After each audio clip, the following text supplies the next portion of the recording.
Tapi ZP malah cabut dari band itu dan milih kerja jadi supir bus antar jemput. Halo Devius, apa kabarnya? Balik lagi sama aku Edi. Dulu waktu aku denger Dragon Force, aku suka kali sama suara vokalisnya Jupiter. Nah, kalian udah tahu belum kalau Jupiter itu rupanya salah satu vokalis dengan vokal paling kuat di genre power metal. Jadi untuk kali ini, dialah yang mau aku bahas. Jangan kemana-mana ya.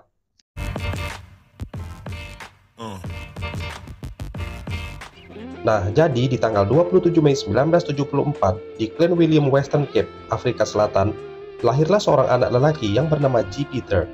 Dia tumbuh dan besar di Transvaal Timur, sebuah kebun pisang dan leci. Dia dibesarkan sama mamanya dan juga tinggal satu rumah sama abangnya. Dari kecil, dia udah nunjukin bakatnya dalam bernyanyi. Kata mamanya JP, dia sering nyanyi sambil ngikutin radio. Untuk mic-nya, dia pura-pura pakai sendok makan yang ditaruh di dekat mulutnya.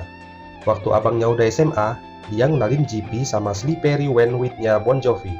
Nah, mulai dari situ JP mulai kagum sama cara nyanyi John Bon Jovi dan suka sama band Bon Jovi. Gak lama kemudian, JP pun denger dan ngefans sama band lainnya seperti Deep Leppard, Iron Maiden, Metallica, dan Skid Row. Tapi yang paling dia suka adalah Bon Jovi dan Skid Row. Pas SMA, dia udah jadi vokalis di beberapa band, salah satunya band yang namanya Santaria, yang aktif di akhir 80-an dan awal 90-an. Pas udah lulus SMA, dia pindah ke London, Inggris untuk nyari popularitas dan nyari pengalaman. Di akhir 90-an, dia jadi vokalis band hard rock yang namanya Easy Voodoo. Band sempat bikin demo tahun 1999, tapi ZP malah cabut dari band itu dan milih kerja jadi supir bus antar jemput. Nah, di akhir tahun 1999, JP masang iklan di Tin Eye Studios dan sambil ngasih tahu kalau ada band yang nyari vokalis, dia bisa diandalkan. Iklan itu pun ditanggapi sama mantan gitaris Demoniac, yaitu Herman Lee dan Seb Todman. Ya udahlah, orang itu sepakat bikin band yang namanya Dragonheart. Tapi nama bandnya kemudian diganti jadi Dragon Force. JP udah bikin beberapa album sama Dragon Force, antara lain ada Valley of the Damned pada tahun 2003, Sonic Firestorm pada tahun 2004, dan Tour Dunia di tahun 2005. Lalu ada lagi Rampage di tahun 2006 dan album keempat sekaligus album terakhir JP di Dragon Force, ada Ultra Beatdown di tahun 2008.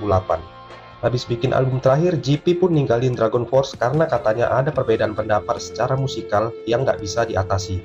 Makanya dia mutusin cabut dari Dragon Force. Di tahun 2013, JP jadi vokalis di sebuah grup band yang namanya Tank. Grup ini cuma buat satu project studio yang dinamakan Valley of Tears di tahun 2015. Nah, di masa ini JP mikirin untuk cabut dari Tank karena dia berencana gabung sama band Skid Row. Nah, di tanggal 13 Februari 2016, JP tampil perdana jadi vokalis tour untuk Skid Row. Band ini terus melakukan tour sepanjang tahun 2016 dengan JP yang jadi vokalis utamanya. Selesai tur selama 1 tahun, JP diresmikan jadi vokalis utama Skid Row di tanggal 14 Januari 2017. Namun di tanggal 23 Maret 2022, Skid Row malah ngumumin kalau JP bukan lagi bagian dari Skid Row. Gak banyak cerita sih apa sebabnya JP dikeluarkan atau keluar sendiri dari Skid Row. Habis keluar dari Skid Row, JP bikin band lagi yang namanya IMI. Ya masih tetap sih dia jadi vokalis. Band ini baru ngeluarin satu album studio, Event Horizon, yang udah dirilis dalam format USB dan CD. JP dikenal sebagai salah satu vokalis paling dinamis dan berenergi di genre power metal. Pengaruhnya terhadap musik metal dan penampilannya yang karismatik telah menginspirasi banyak musisi muda di seluruh dunia. Gimana guys, kalau kalian menikmati video ini jangan lupa untuk like ya. Dan jika kalian punya cerita atau kenangan tentang Jupiter ataupun lagu kesukaan yang dinyanyikannya, coret-coret di kolom komentar ya. Terima kasih nih untuk kalian yang udah nonton. Sampai jumpa di video berikutnya dengan kisah-kisah menarik lainnya tentang musisi legendaris. Saya Edi pamit undur diri, bye.